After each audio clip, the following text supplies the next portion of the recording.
Hi guys, it's Zoe Caldwell, your Lexus rep. I want to make sure you have the 3 best tips when working on your legal research assignment. Let's do this quickly. Tip number 1, you got to find a good secondary source to start your research. So let's start with the terms false light and privacy. I'm just going to run my search, and we need to look for secondary materials. I've defaulted to this screen, but if you've defaulted to cases, then you need to select secondary materials. You'll have to open up your filters at this point. Yours might be closed off and looking more like this. You want to go to Category Treatises. After you're done looking at some treatises, you might want to come in and select jurisprudence. If you'd like, you can select multiple and pull them all on the same screen. Once I'm here, if I know that I need state law only, then I can narrow to my jurisdiction and put in California. And now I'm looking at jurisprudence and treatises from the state of California. And now I start reviewing my results. I'm looking for results that have my topic in it, and it looks like this might be a pretty good one. Anything that I see interesting, I'm just checking the boxes and I'm going to throw it in a folder. If I need to create a folder for the first time, I click Choose a Folder. And I click Create New Folder and name it something that I'll remember. And move those documents into the folder. I'm going to come on into a resource so you can see what I do once I'm here. Of course, I'm reading the page entirely if this is my topic to learn as much as I can about the legal elements involved in this legal issue. Every time I see a footnote, I can bounce down and see where those cases and statutes are that piece of law came from. I also check my table of contents. This shows up in red where I landed in this book, and I can open the little caret and drill down and use this like a checklist to make sure that I'm catching everything I need on this screen. Let's move on to the next tip. The next tip is if you have a statute on point, you want to use your statutes wisely. So I'm going to come on into statutes.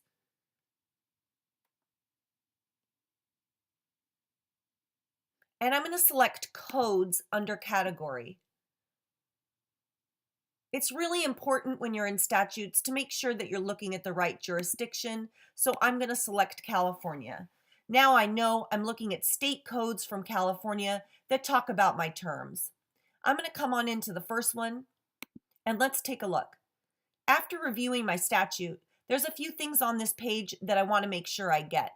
I use go-to notes of decisions. Sometimes this will be called case notes.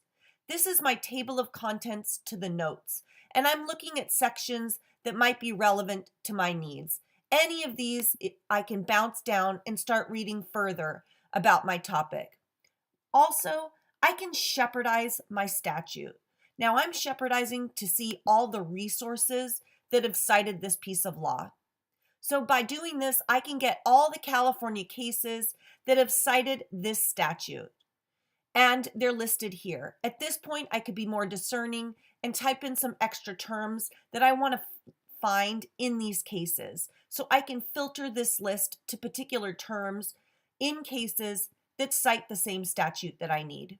Also, we've got subsection reports here. If I know there's a particular subsection of this report that's really important to me, perhaps I like subsection B, then I know that I've got 14 sites here that I can take a look at that cite not only the California statute I need, but perhaps the subsection as well. Let's go on to the last tip. For this, I'm going to go on to my cases tab. I'm just going to run this search again, and we're going to look at cases. This is a 2-part tip. First, we want to make sure we're using search within results. This becomes the most important box. Not only do I want to make sure that I have cases on false light, but I need to be more specific and find them to my topic. Perhaps I'm interested in the reputation of my client. So I'm going to put in some extra words to make sure my term is in there. in the cases that I'm taking a look at. I can also add this feature, which is an at least feature. I can put however many a number I'd like here. It's a 3 as a variable. And when I put this out here, it says at least 3 and in parentheses reputation. That means the word reputation must be listed at least 3 times in my result set. And now I can click to filter my list. Of course, it's really important to make sure I'm in the right jurisdiction. And finally, the last piece that I'd like to give you is take a look at your Ravel view. Once you pull open your report, we want to take a look at Ravel view. It's located here on the right-hand side. This is going to show me all the cases that are the top 75 cases that are showing up in my site list on a pictorial graph. On this axis, the higher up I go, the higher up the court. And on this axis, it's the further over I go, the more recent in time. The bigger the bubble, the more times that case is being cited for the issues involved in my problem, false light. The bigger the bubble, the more important that case is for my legal issues. And I can see the cases that have been citing my case for that issue. So this is a way to make sure that I'm catching all those newer cases that have recently come out that are citing all the cases that I need. It's a nice look at my entire site list through these bubbles to make sure I'm not missing something that might be new and current, that perhaps hasn't been cited a lot, but because it's so new, but it's still important to my research. Thanks so much for watching. Let me know if you have questions.